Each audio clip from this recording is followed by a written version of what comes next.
Welcome to the BrainTap Podcast, here to help you relax, reboot, and strengthen your overworked brain. Your host, Dr. Patrick Porter, is the developer of the BrainTap Pro mobile app, designed to help you sleep better, lose weight, de-stress, or kick a bad habit, all while increasing energy, focus, peak performance, and more. Take the free BrainTap Pro Challenge. Simply register at braintap.pro. That's braintap.pro. On the BrainTap Podcast, Dr. Porter brings together a team of experts to share up-to-the-minute news in neuroscience, brain training technology, along with how mindfulness and meditation can be used to improve your life in ways you never imagined possible. And now, here's your host, Dr. Patrick Porter. Welcome back to BrainTap Radio, and today we have a very special guest, someone who's done a lot out there in the media. It was very interesting going on YouTube and searching her out on the internet, but I want to welcome Dr. Kathy Gruver. So why don't you tell us a little bit about yourself and what it was like growing up, Dr. Kathy? Yeah, absolutely. Thanks for having me, first of all. So I grew up in Pittsburgh, and it was great that you said Virginia Beach, because that was our vacation every summer. We would get in the car and head down to Virginia Beach. My dad was stationed there when he was in Vietnam, so that was a very special place. So I got very excited when you said Virginia Beach. So I'm an East Coast girl. I'm in California now. I actually was an actor, and my life took an interesting turn when I realized I had this penchant and this interest in the healing arts as well as the theater arts. I apprenticed with a woman when I was a senior in high school, moving into college to learn massage.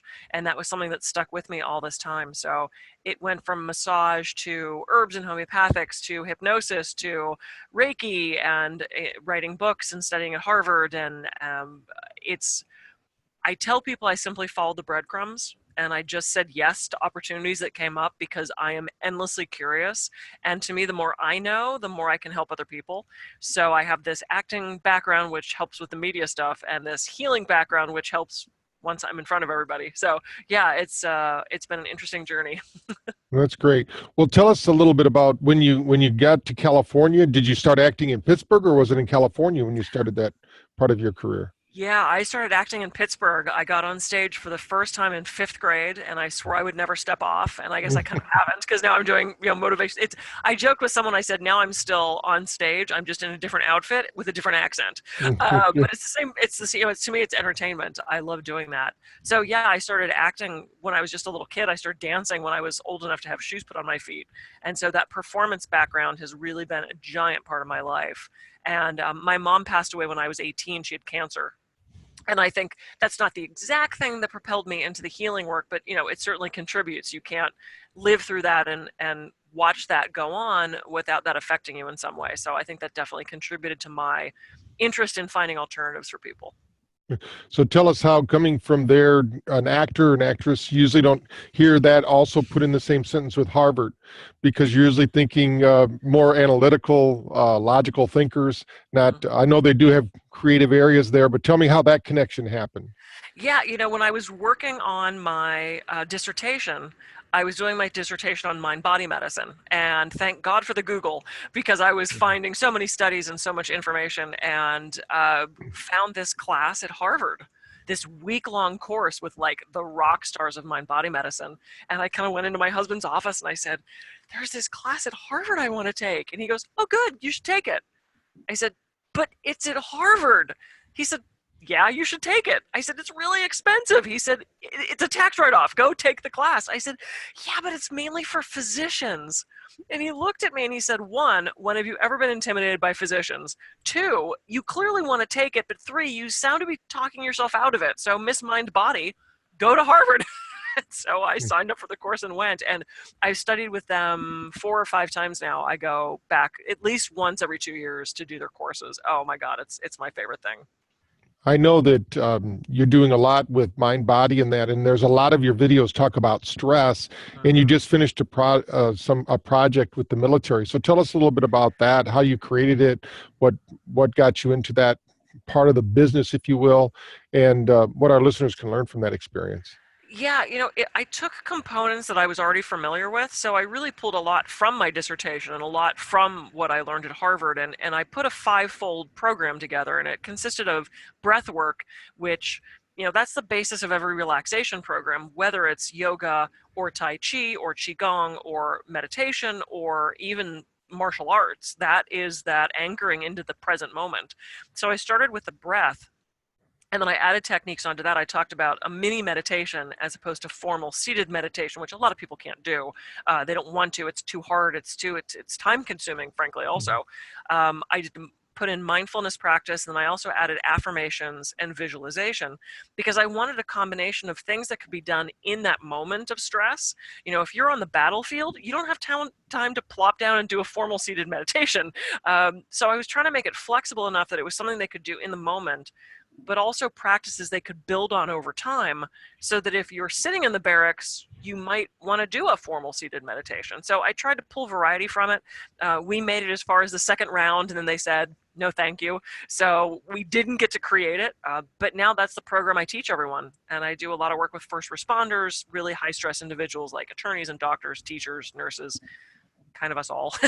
That's great. Well, tell us a little bit about your book, first of all, and then how you kind of parlayed that into a TV series called The Alternative Medicine Cabinet. So tell us a little bit about how those two things happen. Yeah, I started wanting to do more speaking, which seemed to me the logical next step because I knew all this stuff and I liked being in front of people. So when I heard that there was this actual thing you got paid for called motivational speaking, I went, yes, I'm up for that. And I was talking to someone who was a speaking professional, and they said, well, what's the title of your book? I said, I said, what do you mean, what's the title of my book? And they said, well, you have a book. And I said, no. And they said, oh, you need to have a book. And I thought, crap, because I didn't really want to write, like it wasn't in my list of things to do. But when she told me that, I went, okay, I guess I'm going to write a book. And so I really struggled over what to write. And I realized that I had already gathered so much knowledge in the form of articles I had written for newspapers and magazines, projects I had to do for school, handouts that I had given to clients. And I realized, there's my book. And the reason I called it the Alternative Medicine Cabinet is you open the medicine cabinet and there's a slew of things you can choose from. That's how this book is. So it's set up in really short chapters, and each chapter is sort of a standalone little modality. And so that was my plan, was to make this a comprehensive book that anybody of any level of learning could pick up and understand. And I had the privilege of being on Lifetime television talking about the book. It was huge. So exciting. And I got back from that, and an old actor friend of mine said, oh, Kathy, do you know what you should do? You should have your own TV series, and you should call it the Alternative Medicine Cabinet, and you can host it. And I said, what do you think my plan is? And so I pitched it around, and finally through connection, I ended up sitting in this producer's office, and he loved the book, and he loved my idea for the show, and we filmed the entire first season. And then there was reorganization in the network, and it's still sitting in post-production. So it's not on the air yet, which is driving me crazy. But it's my my lesson in patience and that letting go thing, because I can't control that. I did my part of it, and now I have to wait. And isn't life so much like that? Yeah. So it's been, and as a triple Capricorn, type A, anal retentive, control-free Capricorn only child, I want it now, and I can't get it now, so I have to wait. Well, I know you have a YouTube channel because I've checked out quite a few of your videos there, and some of our listeners want to learn more. They can't see the TV show, but they can certainly see you presenting and giving your tips there. So tell us a little bit about your website and what people can learn there. Yeah, absolutely. I have tons of videos on YouTube. I'm a trapeze artist, so I have a lot of trapeze videos up there too, which are kind of fun. So it's youtube.com/Dr. Kathy Gruver, just Dr. Kathy Gruver. And then my website is kathygruver.com. I also have thealternativemedicinecabinet.com, and that's a great resource for lay people. There's a lot of past articles, a lot of links to shows that I'll put this up, of course, and lots of free resources of things that I've found that can really help you in your search for health. And all of my books are available there on both sites, actually. So yeah, I've got tons of resources there, and I'd love to hear from you if you've got questions or concerns or need any help. That's great. Now, tell me a little bit, if we had a time machine here and we could put Dr. Kathy in it, send you back in time with what you know today, what would you most tell yourself, or what would you like to know back then that you know now that could help accelerate your journey? Yeah, boy, just relaxing. I was a really high stress kid, and I was bullied a lot. And so I think you, when you're that age, you feel like you're never going to move past that age. Like you feel like you're stuck there forever and that you're forever going to be bullied and forever no one's going to like you, or you have this perception that no one likes you. And when I tell people now, oh, I was horribly bullied and I didn't have any friends, they go, really? Because people like me now, which feels great. But I think I would go back to that teenage self and go, it's okay. It's not going to be like this forever. Just be who you are and relax and stop pressuring yourself so much. I think I was probably an anxious kid, always worried about what was coming next. I'm still like that as an adult a little bit. Mhm. So I'd like to calm that kid down a little bit, tell them that things change. That's the one constant is change. So to relax into it and just go for it. My motto has always been go for it. So that I want to keep going. Well, tell me a little bit about what do you like most about the work that you're doing? Yeah, oh man. It's the same thing whether I'm in my office one-on-one or whether I'm standing in front of 500 people. I love imparting knowledge, and I love letting people know that they have choices, whether it's a choice in a different health modality, a choice in a different meditation, a choice in changing how they think and respond to things. And there's nothing better than someone getting off my massage table and saying, oh my God, I feel so much better, or coming out of a hypnosis session and we resolve that issue they came for, or looking out into the audience and just seeing people like looking and nodding and really getting what I'm saying. And I've gotten the most amazing feedback, and that's one of the advantages of my job is I get pretty much immediate feedback from what I do. That feedback that I made a difference in people's lives, or that I made them laugh, because to me that's making a difference too. And sometimes the healing is in that laughter. So to me, it's that helping people, helping them be better. That's great. Now, what do you see as the most common problem in your practice that you seem to help people with, or they're drawn to you to get your therapy? Well, I definitely think it's the stress thing, and whether it's massage, which of course all that muscle pain is exacerbated by stress, and the hypnosis where a lot of what people are coming for is stress related, whether it's an anxiety, a fear, a phobia. There's this fear and this stress that gets wrapped into it. And I think I came up with a theory this morning. When you're a little kid, your parent says, don't touch the stove, it's hot. Well, what's the first thing the kid does? They kind of reach out and touch it to see, and then they go, oh, you're right, that is hot. And I think over time of being told that these things are dangerous, even when we rebel against it, it's proven to be true.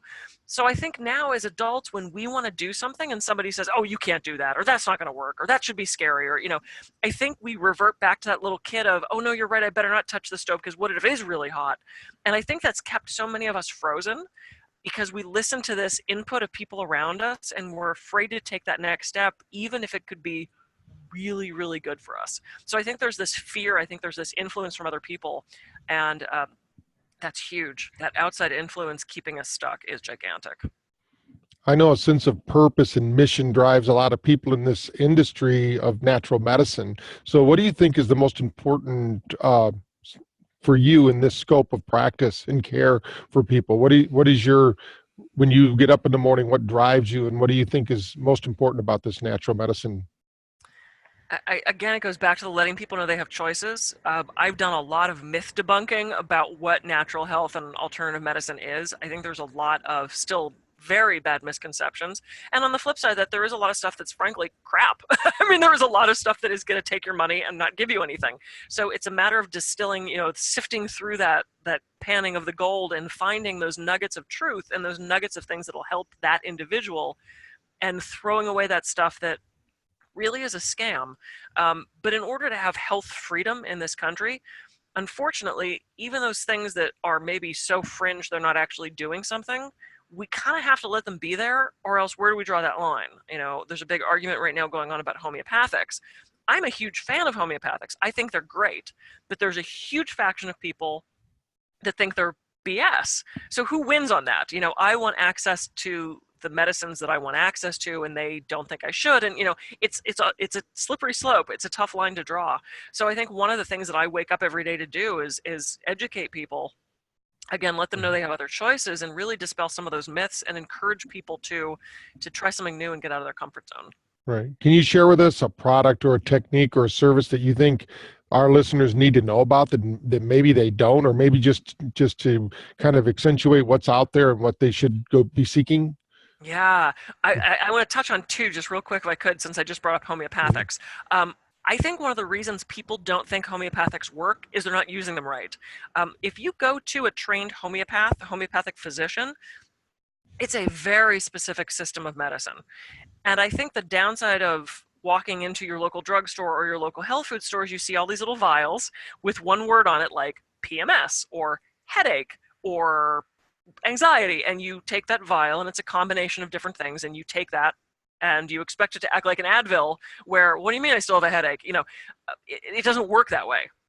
It has to be a really specific medication for your really specific issue, and you need to know what you're doing to make those work. The other thing is they're not dangerous. There's never been one reported case of somebody getting sick or dying from taking a homeopathic. So I think they should still be around, but we're not using them right. So that's just to say that. But the other thing that has a huge misconception is hypnosis. I do a lot of hypnosis. I love it. It is a fabulous modality. You are not going to lose control. You're not going to spill all your secrets. You're not going to give your PIN number to your ATM card. You're not going to go out and assault an official. It's not like that. You're not unconscious. And people have seen either movies, and Get Out is a great example. You can't do that to someone in hypnosis. It's not how it works. Or they've seen a stage show where they think they're going to run around and look stupid and cluck like a chicken. You're not going to do anything under hypnosis that you wouldn't do fully awake and aware. You are not sound asleep. You will hear what the therapist is saying, which is funny because I've had some people come out of state and they open their eyes and they go, "It didn't work." And I say, "Oh, really? Why?" "I could hear you." I'm like, "I know, I didn't drug you. You will hear what I'm telling you, what the suggestions I'm giving." And it's great for so many different things. And everyone can be hypnotized. You have to do it different ways. Some people are more prone to going deeper than others. Those people are the ones that get selected to go up on stage.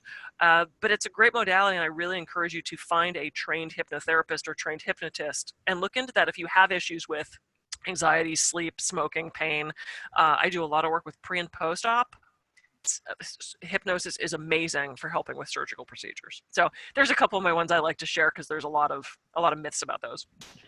In using hypnosis or other modalities, do you feel that it helps with reducing or eliminating the stress people have and the thought of change? And tell me a little bit about what do you think the percentages of stress that causes these problems that drive people to your practice?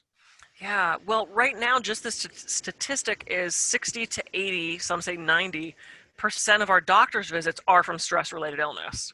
Because stress, one way or another, is, and I can't necessarily say causing it, though there is a direct connection between certain diseases and stress, but it's exacerbating it. It's making it worse. If we're having pain, the pain is worse when we're stressed. If we're having an autoimmune condition, that's worse when we're stressed. So I think there's a huge connection, and a lot of it is that anticipatory stress, that freaking yourself out before the surgery, freaking yourself out before the tax bills announced, freaking yourself out before, we're really good at projecting into the future. And when we do that, we tend to tell a negative story. And I would love to see us all change that story, because we're here in the now. We don't know what's going to happen in the future. And if you watch my TEDx, you'll know I talk about that a lot, of being in this present and not thinking about those what ifs, because usually they don't happen. And if they do, we can't stop it or control it. So let's go into it the healthiest way we can. So I think that's one of the ways these modalities help, is it really brings you back to the present and anchors you in this moment here where there is no stress. Right. Can you tell us a little bit about a client, without mentioning their name, but just about an experience so our listeners can kind of understand a little bit about what might happen during a session and maybe how you help them, and just kind of a story of a successful client that you've worked with? Yeah, I had a client who, there's so many, there's a massage one that I actually want to tell, because this really brings the body-mind connection in. She was having what she thought was carpal tunnel syndrome. And this was right when I started my practice. And she had been to the doctor and she got a diagnosis that was not carpal tunnel. He said, "There's nothing wrong with your wrist, and a little bit of tendonitis, you'll be fine." But the pain wasn't going away. And she was really great at, she was icing, and she changed her workstation, and she was stretching, and she was doing the ergonomics, and she was taking her anti-inflammatories, and nothing was helping. And I was doing massage on her, and the massage would last maybe a day or two, and then the pain would slowly eke back in. And it was driving me crazy, because I was at that point in my practice forgetting to I thought I had to take responsibility for the healing of these people, not realizing it's not my job. I can just facilitate this. And at one point, I was massaging her forearm, and I said, tell me again when this hurts you. Because it was driving, I thought, am I missing a little muscle or what's happening? And she said, well, it hurts when I grip things, when I grasp things, like if I try to lift a gallon of milk, or if I try to lift a wine glass, or if I try to blow dry my hair. And I thought about it for a second. I heard the words, grab, grasp, grip. And I stopped massaging her, and I looked at her, and I said, is there something you're gripping too tightly? Is there something that you need to let go? And I opened up my hand, and her eyes popped open, and she looked at me, and she said, I don't want to let my kids go. And I thought, wait, what? I mean, I didn't expect her to have an answer at all, let alone one that was so profound. And it turns out that when she was a kid, her brother had just gotten his driver's license, headed out with the family car, and never came home. He was killed by a drunk driver at 16. And it devastated the family. And now her kids were 15 and a half and 14 and a half, and she was terrified that this was going to repeat itself, and she didn't want to let her kids go. And I asked her if she had ever told them that story, and she hadn't, and I encouraged her to share all that, and if for no other reason, it would help them to understand why mom got so crazy when they wanted to go out. It kind of explained her neuroses a little bit with her holding them very tightly. So she went back and she told them the story, and she kind of came to terms with that, and I realized that the massage was lasting longer.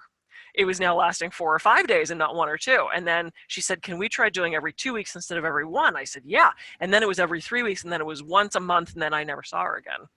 And I really believe, and I don't have a double-blind placebo-controlled study to say this, but I believe had she not fixed the mind part of that mind-body thing, I don't know that she would have fully healed, or it would have taken longer. Now, she still had to do the Advil and the ice and the stretching but it was that last little bit of that mind part that I think really made the difference for her. And I was happy to facilitate that. And that was really the first example where I went, hey, there's something to this mind-body thing. Let's explore that further.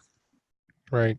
Would you say that the mind is like the software and the body's kind of the hardware, the hard drive that stores that information? And a lot of people call this psychosomatic, right? There's something in the mind that manifests in the body, and you were able to release that trigger. Yeah. And to me, even if it's 10%, why would you not release that stress to help that heal quicker? And I've seen that with surgery. I've had clients who, I did hypnosis for a client who was having massive open heart surgery, and she recovered twice as fast as everybody thought she would. She was less time in the ICU, less time on the pain meds, less time in the hospital, less because of the hypnosis work and the mind-body stress work that we did. It was huge. And think of the cost savings too, and the medication that she didn't need because she took extra steps to help herself heal quicker. Yeah, well, we find that to be true with our BrainTap program, because we're in several hospitals and they use our pre and post surgery protocols.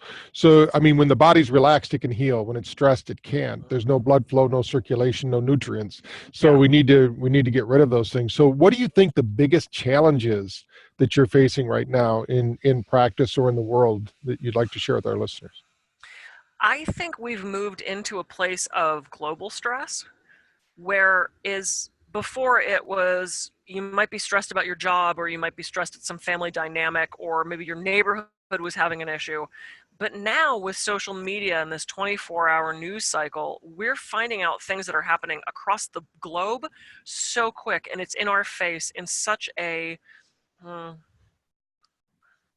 gross way. I don't mean gross like gross, but I mean like the pure sense of that word, which is it's there, it's base, it's raw, it's in our face, we can see it at all times. And so we're not only feeling our own stress, we're feeling the stress of what's happening in the government, what's happening across town, what's happening with our friends. I just we were mandatory evacuation from this fire that happened in California, and so many people around the world were messaging me, are you okay? We saw what's going on. We're now dealing with this global stress and the social media and this go quickness of what's happening in the world. And I think that's going to be a huge challenge. I don't see it resolving anytime soon, because the generation that grew up with it, the bottom level of those millennials who this is just their world, they've not adapted to the stress. I think they're more used to it. But for people like you and me, who I still remember, when the big exciting technology was call waiting with the phone that was still attached to the wall with the cord, that was my technology. Mhm. Where you had the nightly news and that was it, or the morning news. This is a big change for us, and our psyches didn't have time to adapt to what's happening technologically. And I think that's a big challenge right now. And I'm seeing more and more people depressed, anxious, just have this general malaise. People are feeling pretty bad, and I think that input from global sources, I think that's a big cause of it. Right.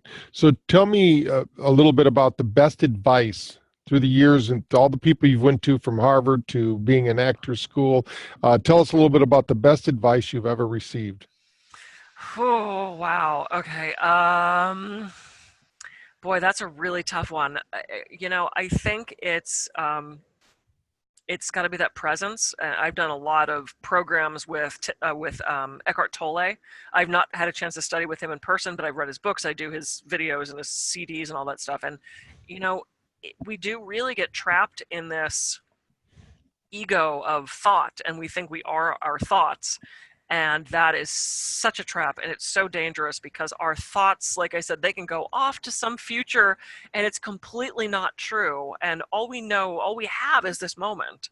And so any of those teachers, whether it's Thich Nhat Hanh, who I studied with at Harvard, Jon Kabat-Zinn, Herbert Benson, all these amazing minds at Harvard who try to pull us all back to the present moment, no matter how you phrase it, that has to be the starting point. And I struggle with it too, and I'm trying really hard to make 2018 the year of presence for me, where I stop, the past doesn't bother me. It's the future that I'm always thinking towards, and that's a dangerous place to be, because I'm missing the now.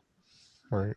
Yeah, and for those who haven't read The Power of Now, actually, from Eckhart Tolle, I think that's a very good book to start with, and really puts it in perspective. And he's got a great way of saying things. So, tell me a little bit about what you want to share with our listeners that you haven't shared yet, because I haven't asked a question, or that you'd like to make sure that the listeners know about you. Or we're going to give you a moment. In a moment, we can give you the chance to tell them about your website and how to contact you. But tell us a little bit about you, or about your work, about what you'd like to share. This is your moment to do whatever. Yeah, my moment to do whatever. I don't have Yes. my trapeze in here. It goes back to the going for it, and I really encourage you all to watch my TEDx, which is up on my website, because it talks about not only presence and staying in this moment and mindfulness, but it also talks about taking chances and going for it, which I think is also really important.